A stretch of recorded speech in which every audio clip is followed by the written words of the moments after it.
Hello, I'm Ollie, and this is Criminolly, where I talk about crime, pulp, horror, that kind of thing.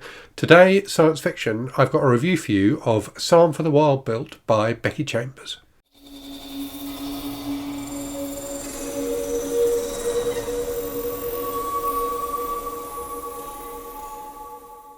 Now, I have absolutely no hesitation in saying that Becky Chambers is my favourite science fiction author who's writing at the moment. So I've read her Wayfarer series of 4 books, all of which are excellent.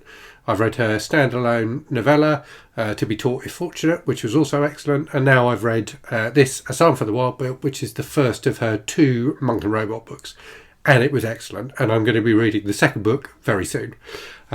So there's something about Becky Chambers' writing and about her thinking and her imagination which just appeals to me hugely. And I was reflecting a bit in preparing for this video on where I think she fits in the kind of continuum, if you like, of science fiction. So I'll talk a bit more about that towards the end of the video. But first of all, let me talk to you a bit about the book, tell you what it's about, and tell you why I liked it so much. So this is a short book. It's a novella. It's about 150 pages. The second book is also out. That's called A Prayer for the Crown Shy. As I say, I haven't read that yet, but I'm going to read it soon. So the 2 books, and that's of a similar length. So the 2 books, I believe, form the whole of the series. So it's just a duology. I do question why it was published as 2 separate books rather than just 1 book. Maybe that will become apparent to me when I read the second book. But yeah, they were published in 2 consecutive years. So A Psalm for the Wild Book came out in 2021. A Prayer for the Crown Shy came out in 2022. And in 2022, the first book, the one I'm talking about now, won the Hugo Award. So definitely a book that is, recognised and respected by the sci-fi community. So this is a book that's set in a future, and it's not really clear if it's set on Earth or somewhere else, but it's certainly a planet like Earth. So it's set in a society where robots have been a really important part of manufacturing and things like that. So robots were used in factories and so on, but the robots have become self-aware, and humanity at that moment when they realised that robots had become self-aware said, okay, fine, you're self-aware, you are reasoning beings, we're not going to make you work at our factories anymore, you can do what you want. And the robots at that point have gone away and set up their own kind of society, completely separate from human society. So that is the kind of backstory to what happens in this book.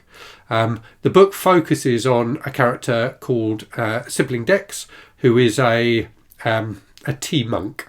So basically, they're somebody who goes around and makes tea for people and helps people to kind of talk through their problems. So and I love that idea. I'm a huge fan of tea. I think for me the ritual of making tea is quite a relaxing thing, and it's a simple thing, isn't it? But there's a beautiful repetition to it which I find quite soothing, and similarly the act of drinking a cup of tea with somebody is a wonderful thing as well.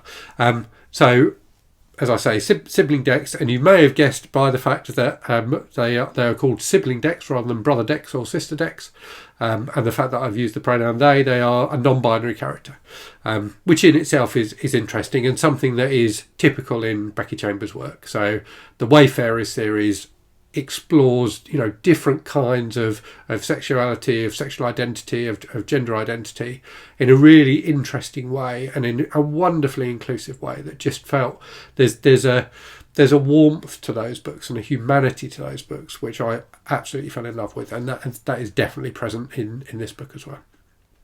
So anyway, Sibling Dex, the main character, is kind of travelling around the country making tea for people and kind of trying to find themselves as well, having become a bit kind of disenchanted, and they meet a robot called Moscap. So this is the first meeting between human and robot for decades, and the rest of the book is about Dex and Moscap travelling around and getting to know each other basically, and each trying to understand each other's society and consciousness really, but in a very simple, easy to digest way. So this is a book that explores a lot of quite deep concepts, I think, about, what is it to be human, what makes us happy, what do we want from life, what should our purpose in life be. It explores all of those things, but does it in such a gentle way that you don't notice that you're being philosophized to. So it's almost like it feels a lot like a buddy movie, and it's also definitely got a vibe of kind of Studio Ghibli in terms of its the part that nature plays in the story. So Moscap the robot, he's named after a plant, and all of the robots, it transpires, are named after the first thing that they see. There's a very funny scene where Moscap tells Dex that two foxes told him something, and Dex is like, "What? 2 foxes spoke to you?" And then he realises that 2 foxes is the name of another robot. So yeah, nature plays a really important part in these books, and as I say, it gives it kind of a bit of a Studio Ghibli vibe. And when I was doing a little bit of research for this video, I discovered that this book and the sequel are part of a relatively new science fiction movement called solar punk, which is not something I'd heard of at all before. But solar punk is a kind of a subgenre of science fiction that has an optimistic view of the future and talks a lot about things like sustainability, community, nature, things like that, and the way that technology and nature can coexist. So quite an interesting and definitely a very topical type of science fiction. And as I say, not one I'd heard of before, but I'm interested to read more in this subgenre. So yeah, the book is just it's very thoughtful, but in a completely non-patronising and non-in-your-face kind of a way. It's very funny at times. It's just like gently amusing, and just really lovely and really sweet. And it was a book that just made me so happy. I read it after reading a bunch of books that I didn't enjoy very much. Clearly, anyone who watches the channel will know a lot of the books I read are, on the darker side of literature. So to read something so refreshingly adorable was really, really nice, and it was a wonderful experience for me reading it. So as I say, it got me, learning that this was part of the solar punk movement, got me thinking about where this sits in the continuum, as I said at the start, of science fiction. And when you think about science fiction, and I'm saying this as someone who's kind of a fan of science fiction, but not like I certainly don't consider myself to be an expert.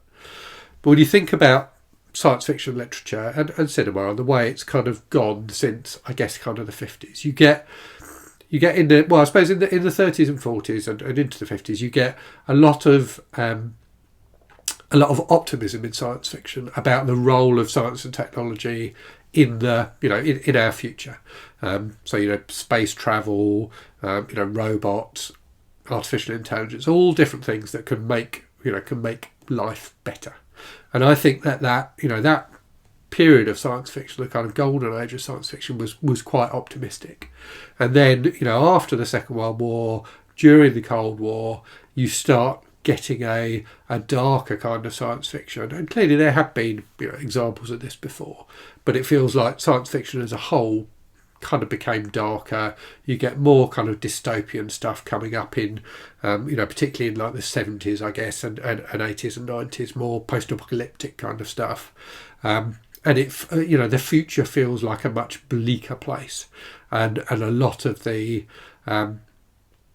science fiction of that period is about technology and science and invention causing harm to humanity. So either through things like nuclear war or plagues or damage to the environment and ecological disasters and things like that. So you get a lot of that, and I think it's wonderful now that it feels like science fiction has become or is becoming more optimistic again.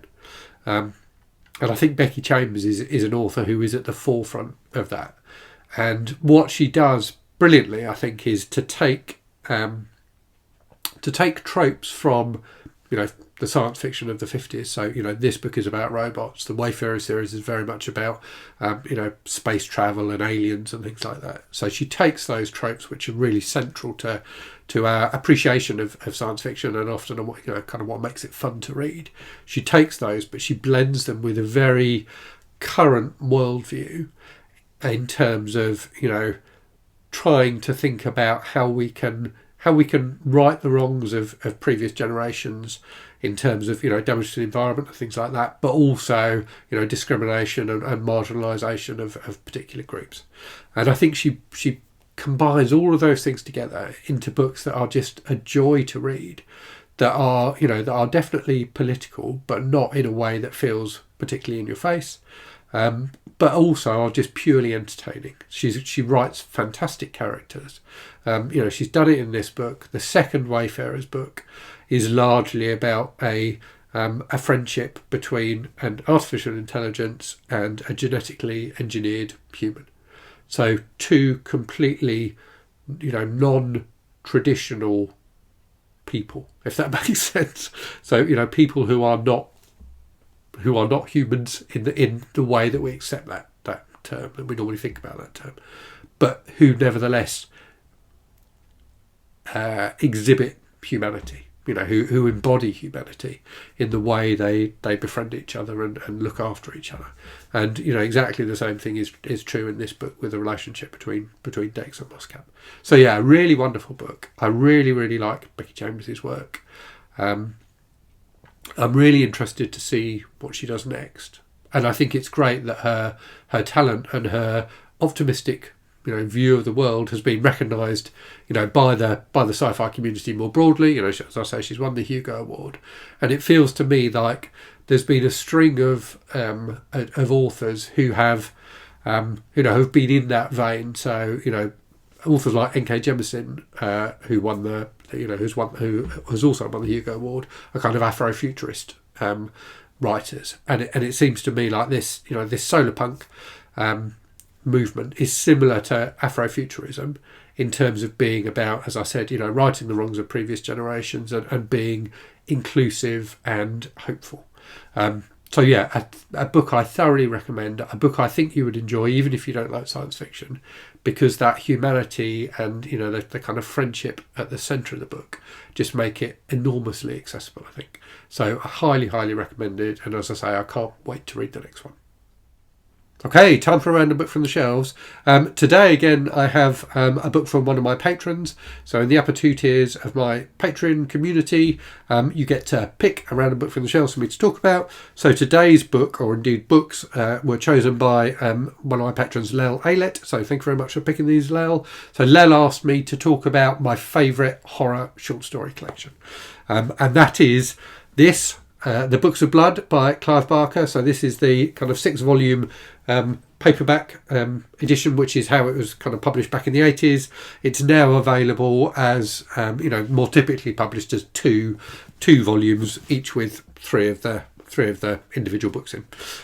So a fantastic collection of short horror stories, and in these, Barker shows such a incredibly macabre and inventive imagination. He goes to all sorts of different places. There's a lot of kind of body horror and things like this in these stories. They are very graphic at times, but absolutely fascinating. And Barker is, I think, like Becky Chambers, an author who is kind of going some way to transforming the genre that they write in. So I think Chambers is doing that now with science fiction. Barker definitely did it with horror back in the 80s and 90s. I'm less of a fan of his novels than I am of his short fiction, but I think this 6-volume collection still stands as one of the great modern collections of horror short fiction. I think it's really spectacular, and like Becky Chambers as well, Barker is somebody who writes a lot about sexuality. So, kind of LGBT themes are, frequent in these stories and always interestingly explored in a similar way to the way, Chambers explores those kind of themes in her books. So yeah, fantastic. Definitely recommended. And thanks for prompting me to get these off the shelves, Lel. So I hope you found that interesting. Let me know in the comments if you've read Becky Chambers and what you think of her. Let me know if you've read other solar punk books, if there's other books in that movement you think I'd enjoy. As I say, I think Chambers is fantastic and an author you should check out, even if you think you don't like science fiction. Anyway, as always, thank you very much for watching. Hope you're safe and well out there. Hope you're reading good stuff, and I'll speak to you again very soon. Cheerio.